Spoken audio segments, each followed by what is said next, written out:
guys, welcome back to this Moneycontrol live stream. You're watching Closing Bell with me, Nandita, Khemka, and my colleague here. Hi, I'm Yatin, Mota.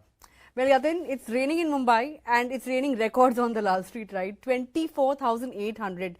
That's the level we've conquered. The Sensex has, breezed past that 81,500 mark as well. But, what didn't do well today was the entire broader market, broader end of the markets, right? So the mid-cap and small-cap indices, both of them were down in excess of 1%. The breadth was also fairly weak, 1:2. The NSE advanced decline ratio today. And what did well, of course, was the entire IT pack. Infosys numbers have come out just now. Of course, we'll be talking about that in greater details.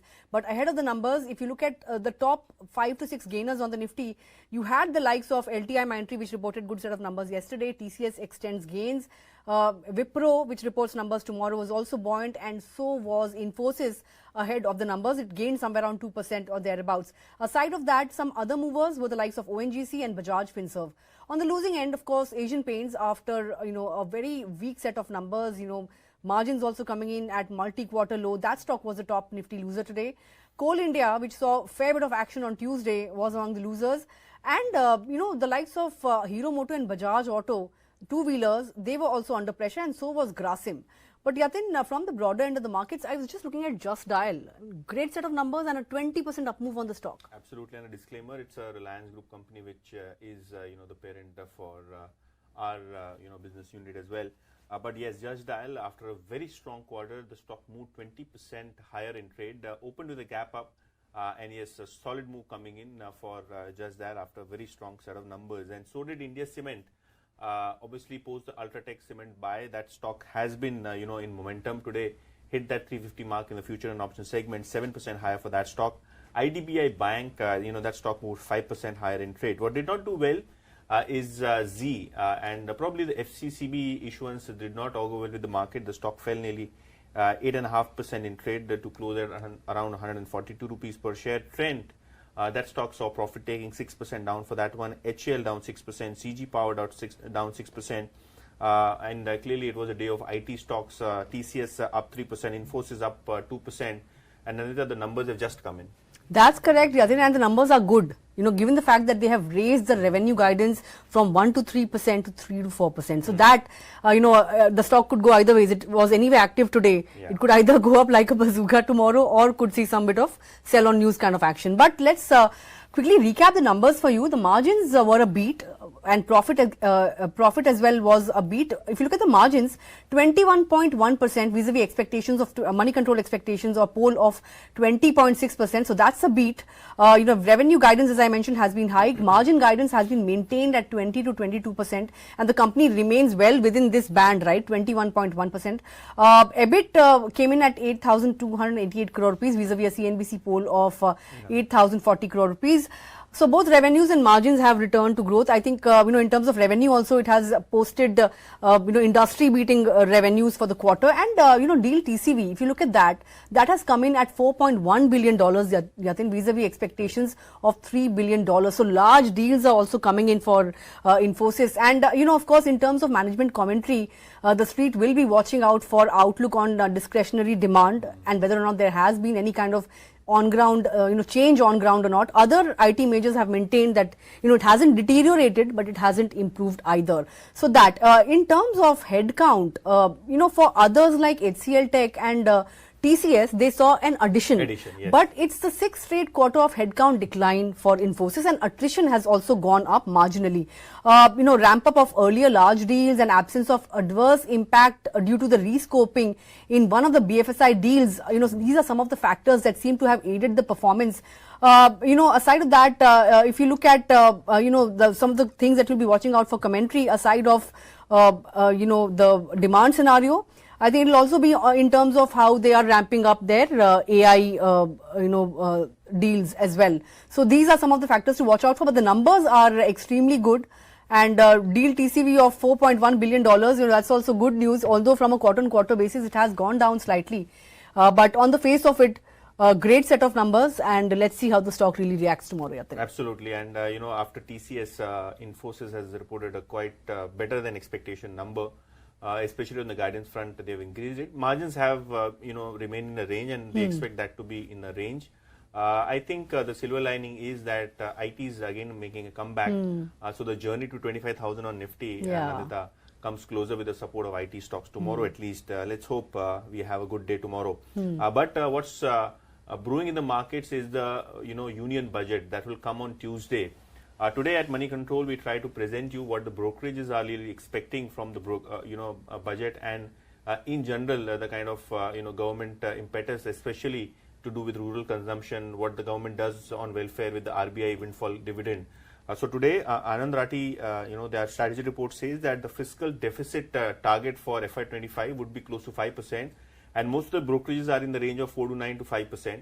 So current year's fiscal deficit number would be 5% in terms of expectations, and for FY26, most of the brokerages are expecting that the NDA government will keep fiscal deficit in control. There will be discipline, and 4.5% is what the finance minister would target for the next financial year, which is FY26. Now, according to Anand Rathi, they expecting that the government will, not cut any budgets on infrastructure, including rail and defense. Consumption sectors would be in focus. They are not expecting any kind of a populist budget this time. Obviously, there have been speculation in the market that because of newer state elections coming closer, especially UP and Maharashtra, there could be some populist measures, but the brokerages are ruling out for that one as of now. As far as top picks are concerned, Anand Rathi in the auto sector likes TVS Motors as well as Ashok Leyland. In the cap goods segment, ABB, Siemens, Cummins are the stocks they like. Apart from that, the top pick in the cement sector remain as Ultratech, Sagar Cement, and infrastructure. Midcaps like NCC, PNC Infra, and Energy Infra remain on their list. So, yes, when it comes to Anand Rathi, they're expecting a very solid budget, and probably infrastructure as well as railways will be in focus. Yes, I think quite a few sectors will be in focus, including the consumption pack as well, to see what the government really does to boost consumption and rural demand as well. Of course, just about 3 sessions or 2 sessions to go now. Third was today, 2 sessions to go before we enter before the budget day. But on that note, let's also take a look at the other stock that's on my radar that was on the losing end, top Nifty loser, so to say, Asian Paints. This stock continues to see red at a time when the market is, hitting fresh highs. So today, loss of somewhere around 2% or 3% coming in.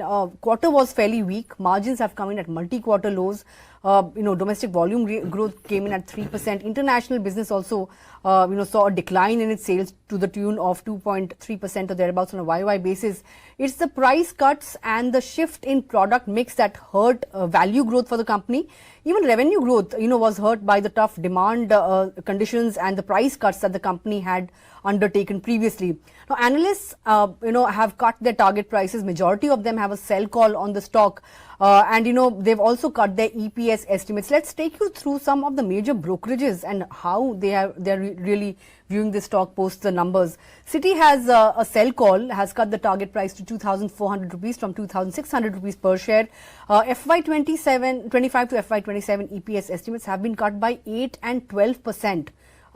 Stating that rural demand uptick can further, hurt the company's product mix. Jefferies also has an underperformed rating, target cut to 2,100 rupees per share. It has pointed out that both revenue and margins were sharply below estimates, and it's a higher, cost was due to the higher raw material prices and the fact that management has clarified that numbers aren't bad because of rising competition. Yeah. But Street is not convinced. They are of the view that it's the rising competition from Birla Opus that is hurting the performance, which is why Asian Paints also took a price hike recently. In fact, CEO has also mentioned that if inflation rises, they will not, hesitate to take another price hike. Aside of that, if you look at JP Morgan, they have also cut their target price to 2,800 rupees per share, and they'll lowered the FY25 to FY27 EPS estimates by 3 to 5%. And lastly, Goldman Sachs has a neutral rating, target price cut to 2,750.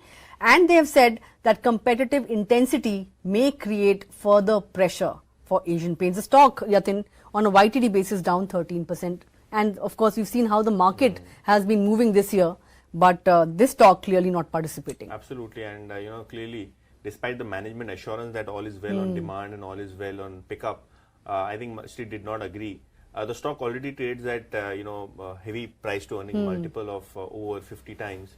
The Street is now clearly looking for Birla Opus as to how that paint brand does in the marketplace. And clearly this time the margins came in below 20%. Yeah. So I think earnings wise and revenue wise, even if you are doing well, your margin performance is clearly hurting the overall profitability, and that's what the street did not like in the quarterly numbers, and hence a 2%, 3% kind of a cut for Asian Paints came in intraday.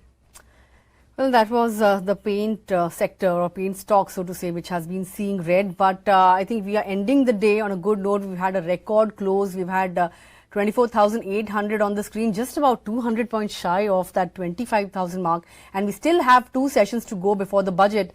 You never know, we may have that magical figure on screen pretty soon. But with that, hoping that the IT pack will once again fire the market up tomorrow. Let's see what happens. But for now, it's a goodbye from me and Yatin. Thanks a lot for tuning in. But you guys have a great evening, and stay tuned to Moneycontrol for all your other news and updates. Thank you.